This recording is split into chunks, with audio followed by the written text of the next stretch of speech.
మీరు stationery shop బిజినెస్ని start చేద్దాం అనుకుంటున్నారా?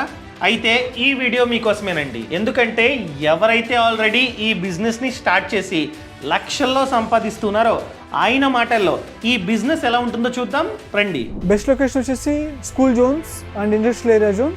ఇక్కడ స్టేషనరీలో హోల్సేల్ అండ్ రిటైల్ 2 పార్ట్స్ ఉంటాయి. అండ్ స్టేషనరీ బిజినెస్కి మనకి మరీ ఎన్లార్జ్ అయిన స్పేస్ ఏం అవసరం లేదు. ఇక్కడ స్టేషనరీకి మనకి లొకేషన్ అనేది చాలా ఇంపార్టెంట్.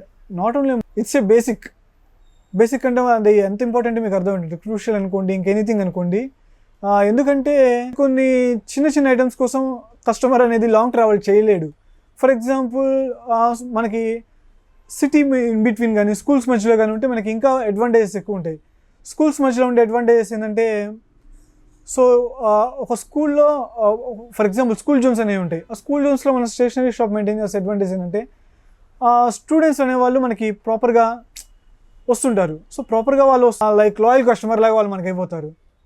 సో ఇక్కడ లాయల్టీ అనేది చాలా ఇంపార్టెంట్ ఉంటుంది రిటైల్ బిజినెస్లో మెయిన్ థింగ్.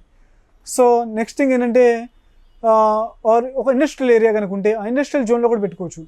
ఇండస్ట్రియల్ జోన్లో ఆ ఏరియాలో పర్టికులర్గా ఇక్కడ సేల్ అయ్యే ఐటమ్స్ ఉంటాయి. లైక్ ఒక స్కూల్ స్టూడెంట్కి యూజ్ అయ్యే స్టేషనరీ డిఫరెంట్ ఉండొచ్చు. ఒక ఇండస్ట్రియల్ జోన్లో మనం పెడితే స్టేషనరీ స్టోర్కి యూజ్ అయ్యే ప్రోడక్ట్ డిఫరెంట్ అయి ఉండొచ్చు. సో లొకేషన్ బేస్ చేసుకొని మనం ప్రోడక్ట్ని మెయింటైన్ చేస్తే మనకి కస్టమర్ కంటిన్యూగా వస్తారు and they may be loyal to us. Best location వచ్చేసి school zones and industrial area zones and heart of the city. అంటే ఈజీగా ఉండాలి ట్రావెలింగ్కి, it will be comfortable. And main thing ఏంటంటే ఇక్కడ మనం ఎక్కడ అవుట్స్కట్స్లో ఉండకూడదు. అవుట్స్కట్స్లో ఇట్స్ కంప్లీట్లీ వేస్ట్ థింగ్. ఎందుకంటే ఒక స్టేషనరీ ప్రొడక్ట్ తీసుకోవడానికి అవుట్స్కట్స్కి వచ్చి ఎవరు తీసుకోరు. ఒక పెన్ కొనాలి స్కూల్ జోన్లో ఉంటే నీకు ఈజీగా సేల్ చేయగలవు. లేదు at the middle of the city ఉంటే ఈజీగా సేల్ చేయగలవు. కాకుండా అవుట్స్కట్స్లో మనం స్టోర్ పెట్టాలని ఇట్ విల్ బీ, నా ఎక్స్పీరియన్స్లో నేను చెప్పేది ఏంటంటే it's not a good idea. That's it. ఇక్కడ స్టేషనరీలో హోల్సేల్ అండ్ రిటైల్ 2 పార్ట్స్ ఉంటాయి. హోల్సేల్ పర్సన్కి అనేది పెద్ద లొకేషన్ అనేది పెద్ద ఇంపార్టెన్స్ ఏం కాదు.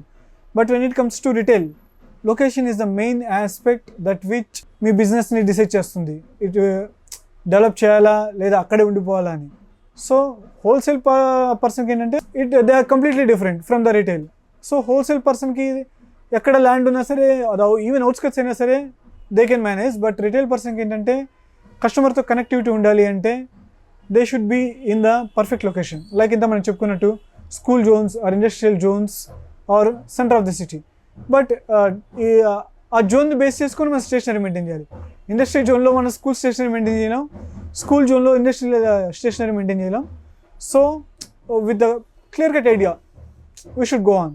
అండ్ స్టేషనరీ బిజినెస్కి మనకి మరీ ఎన్లార్జ్ అయిన స్పేస్ ఏం అవసరం లేదు. చాలా డీసెంట్ స్పేస్ ఉంటే చాలు. లైక్ మన సెన్స్లో చూసుకుంటే ఒక 1 cent is enough. 1 cent manage చేసేయచ్చు. బట్ ఏంటంటే గోడౌన్స్ అనేది మనకి అవసరం ఉండదు. స్టాక్ అంతా ఇక్కడే మెయింటైన్ చేసుకోవచ్చు. ఇక్కడ ఏంటంటే కౌంటర్ ఈజ్ ఇంపార్టెంట్. కౌంటర్ అనేది ఎందుకు ఇంపార్టెంట్ అంటే కస్టమర్కి విజిబిలిటీ అనేది కావాలని. సో విజిబిలిటీ కావాలంటే ప్రాపర్ కౌంటర్ ఉండాలి. ఉన్నప్పుడు ఏంటంటే మన సేల్స్మెన్కి కంఫర్ట్గా ఉంటుంది, ప్రొడక్ట్ చూపించడానికి బాగుంటుంది, కస్టమర్ సెలెక్ట్ చేసుకోవడానికి బాగుంటుంది. అండ్ నెక్స్ట్ వచ్చేసి మనకి మెయిన్ థింగ్ ఏంటంటే ఒక సీజనల్ టైం అనేది ఉంటుంది. ఆ సీజనల్ టైంలో మనకి స్పేస్ అనేది ఎక్కువ ఉంటే ఆ స్పేస్ మనకి హెల్ప్ అవుతుంది. ఎందుకు హెల్ప్ అవుతుంది అంటే నెంబర్ ఆఫ్ కస్టమర్స్కి మనం సర్వీస్ చేయొచ్చు. సో కస్టమర్ సర్వీస్ కూడా ఇంపార్టెంట్. కాబట్టి మనకి నెంబర్ ఆఫ్ కస్టమర్స్ని అట్రాక్ట్ చేయాలన్నా, అదర్ గోడౌన్స్ ఏం లేకుండా ఉండాలన్నా కూడా 1 cent ఆఫ్ స్పేస్ అనేది చాలా decent and comfortable space. In the same way medium and large ఉండొచ్చు. అక్కడ ఏంటంటే ఇట్ డిపెండ్స్ ఆన్ మళ్ళీ లొకేషన్ డిపెండ్స్ అని ఉంటుంది. ఈ లొకేషన్స్లో large scale of stationery stores చూస్తుంటాం మనం. సో ఎందుకు large scale of stationery stores అక్కడ మెయింటైన్ చేస్తామంటే, మేము ప్రొడక్ట్స్ అనేది నెంబర్ ఆఫ్ ఉంటుంది. ఇక్కడ నథింగ్ అండి. లేదు స్టేషనరీ అంటే జనరల్గా మనం ఏమనుకుంటాం అంటే పెన్, పెన్సిల్, నోట్బుక్ అని అనుకుంటాం. బట్ అది కాదు. చాలా ప్రొడక్ట్స్ ఉంటాయి. లైక్ ఒక స్టాప్లర్లోనే ఒక 20 వేరియంట్స్ ఉంటాయి. మనం యూజ్ చేసే స్టాపుల్స్లో 20 వేరియంట్స్ ఉంటాయి. అండ్ నెక్స్ట్ ఒక పెన్ స్టాండ్స్ ఉంటాయి. ఆ పెన్ స్టాండ్స్ అనేది మనకు ఒక ఆఫీస్ టేబుల్ మీద ఉండి యూజ్ చేసే ప్రతిదీ పెన్స్ ఉంటాయి. ప్రతిదీ నెంబర్ ఆఫ్ వేరియంట్స్ ఉంటాయి. మనం ఏంటంటే లార్జ్ స్కేల్లో మెయింటైన్ చేసినప్పుడు ఏంటంటే లార్జ్ స్కేల్లో ప్రొడక్ట్ మెయింటైన్ చేయొచ్చు, ఐటమ్ మెయింటైన్ చేయొచ్చు. నెక్స్ట్ మీడియం స్కేల్లో మెయింటైన్ చేయాలి అంటే డిపెండ్స్ ఆన్ లొకేషన్ మనం అనుకున్నట్టు. బట్ ఏంటంటే ఇక్కడ దీంతోనే స్టాప్ అయిపోవాలి, ఇదే ఎండింగ్ పాయింట్ అని ఉండదు. పాయింట్ అనేది తీసుకుంటే we can go up to maximum, చాలా లార్జ్ స్కేల్లో చేసుకోవచ్చు. సో మనం లార్జ్ స్కేల్లో చేసుకోవాలంటే మనకి కావాల్సింది ఏంటంటే ప్రాపర్ మెయింటెనెన్స్ కావాలి, ప్రాపర్ స్టాఫ్ కావాలి, అండ్ నెక్స్ట్ ప్రాపర్ ఇన్వెస్ట్మెంట్ కావాలి, ప్రాపర్ లొకేషన్ కావాలి. ఇక్కడ హోల్సేల్ రిటైల్ లొకేషన్స్ వచ్చేసి మనకి హోల్సేల్కి లొకేషన్ అనేది పర్టికులర్లీ నాట్ ఇంపార్టెంట్, బట్ రిటైల్కి లొకేషన్ అనేది చాలా ఇంపార్టెంట్. లైక్ మనం ఇంత చెప్పుకున్నట్టు స్కూల్ జోన్స్లో మెయింటైన్ చేయొచ్చు, ఆర్ ఇండస్ట్రియల్ జోన్స్లో మెయింటైన్ చేయొచ్చు, లేదా heart of the city. So ఎందుకంటే కస్టమర్కి ఈజీగా ఉండాలి మన స్టోర్కి రావడానికి. So location is main important for the retail. హోల్సేల్కి వచ్చేసి ఇట్స్ నాట్ మచ్ ఇంపార్టెంట్. ఎక్కువ స్పేస్ ఉండడం వల్ల మనకు బెనిఫిట్స్ ఏంటంటే ప్రొడక్ట్ అంతా ఒకే చోట ఉంటుంది, మన గోడౌన్స్తో పెద్ద యూజ్ ఉండదు. సో ప్రొడక్ట్ అంతా ఒకే చోట ఉండడం వల్ల మనం కస్టమర్కి ఫాస్ట్గా సర్వీస్ చేయగలం, అండ్ మనకి కూడా చాలా వర్క్ తగ్గిపోయింది, మన ఎంప్లాయీస్కి కూడా చాలా వర్క్ తగ్గిపోయింది. కస్టమర్ని వెయిట్ చేయించాల్సి వస్తుంది, ఆర్ గోడౌన్స్కి వెళ్ళాల్సి వస్తుంది. ఇక్కడ మనం క్వాలిటీ ప్రోడక్ట్ మెయింటైన్ చేసి కస్టమర్కి సర్వీస్ ఇవ్వాలి. అలా చేస్తేనే రిటైల్ స్టేషనరీలో మనం లాంగ్ రన్లో సర్వే అవ్వాలంటే. సో ఎక్కువ స్పేస్ ఉండడం వల్ల బెనిఫిట్స్ కూడా అలానే ఉంటాయి, and it helps us to grow. Registration process అనేది చాలా ఈజీగా ఉంటుంది. ప్రీవియస్గా ఏంటంటే జిఎస్టీ రాకముందు ఒక కైండ్ ఆఫ్ రిజిస్ట్రేషన్ ప్రాసెస్ ఉండేది, బట్ ఇప్పుడు రిజిస్ట్రేషన్ ప్రాసెస్ మనం జిఎస్టీ అప్లై చేయటం, వన్స్ మనకి జిఎస్టీ వచ్చేసిన తర్వాత, అండ్ ఎవ్రీబడి నోస్ జిఎస్టీ కావాలంటే పాన్ కార్డ్ అవన్నీ కావాలి, లొకేషన్ కావాలి, ఒక ఫామ్ నేమ్ అనేది కావాలి.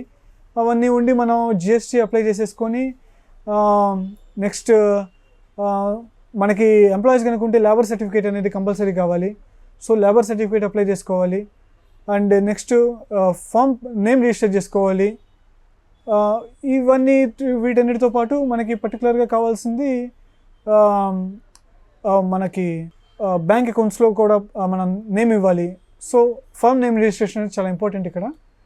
సో అది ఉంటే మనకి నెక్స్ట్ ఏదైనా సరే జిఎస్టీ రిజిస్ట్రేషన్ కానీ లేబర్ లైసెన్స్ కానీ ఎవ్రీథింగ్ వస్తుంది.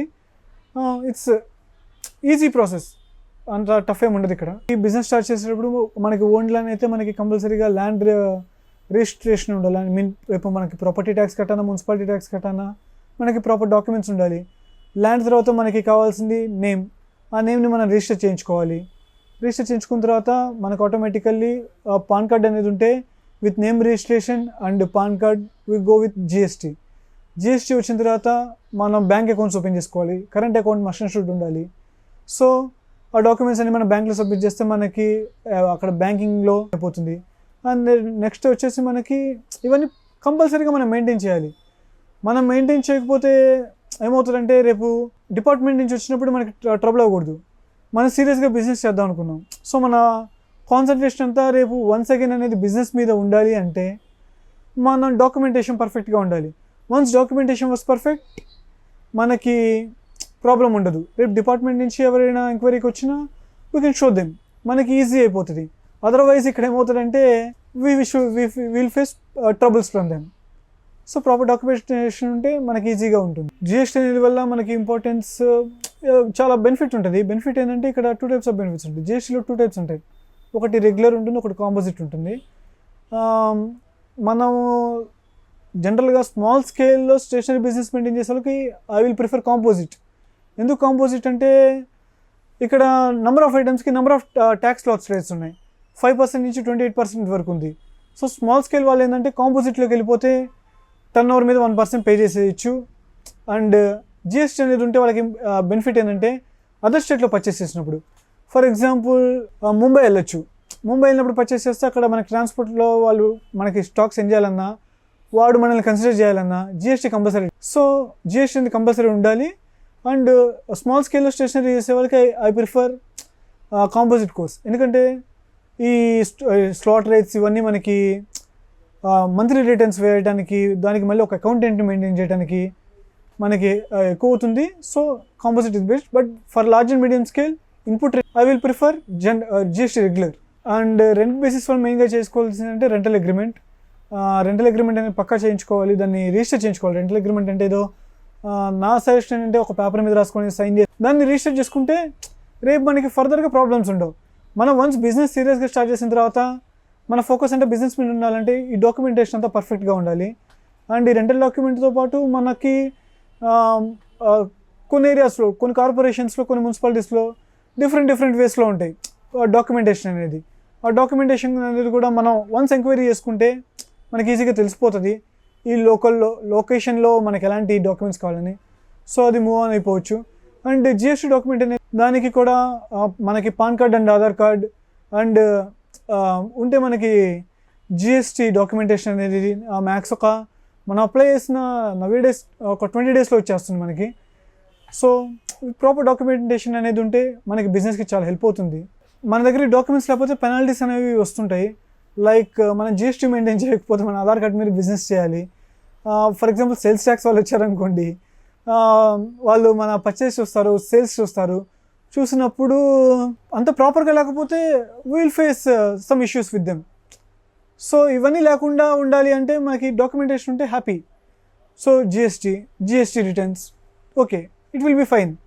అండ్ నెక్స్ట్ వచ్చేసి మనకి ఈ రెంటల్ అగ్రిమెంట్ లేదనుకోండి, సమ్ టైమ్స్ ఓనర్తో మనకి ప్రాబ్లమ్స్ రావచ్చు. సో అగ్రిమెంట్స్ అనేవి ఉంటే బాగుంటుంది. ఎవ్రీథింగ్ ఇక్కడ మనం వన్స్ బిజినెస్ స్టార్ట్ చేసిన తర్వాత మన ఫోకస్ బిజినెస్ మీద ఉండాలి. అంటే ఈ ప్రాపర్ పేపర్ డాక్యుమెంటేషన్ అంతా పర్ఫెక్ట్గా ఉండాలి. అండ్ జిఎస్టీ అనేది it will help us. So మీరు కనుక స్టేషనరీ షాప్ బిజినెస్ని స్టార్ట్ చేద్దాం అనుకుంటే మన బాస్ వాళ్ళ యాప్లో స్టేషనరీ షాప్ బిజినెస్ కోర్స్ ఉందన్నమాట. ఎవరైతే ఆల్రెడీ సక్సెస్ అయ్యారో ఆయనే మీకు A to Z నేర్పిస్తారు ఈ బిజినెస్ గురించి.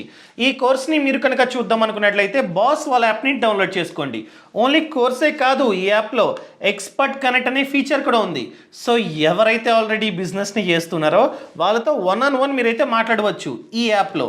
సో ఈ యాప్ని ఇప్పుడే డౌన్లోడ్ చేసుకోండి. Thank you so much. Thanks for watching. జై Hind. Boss Wala. Be the boss.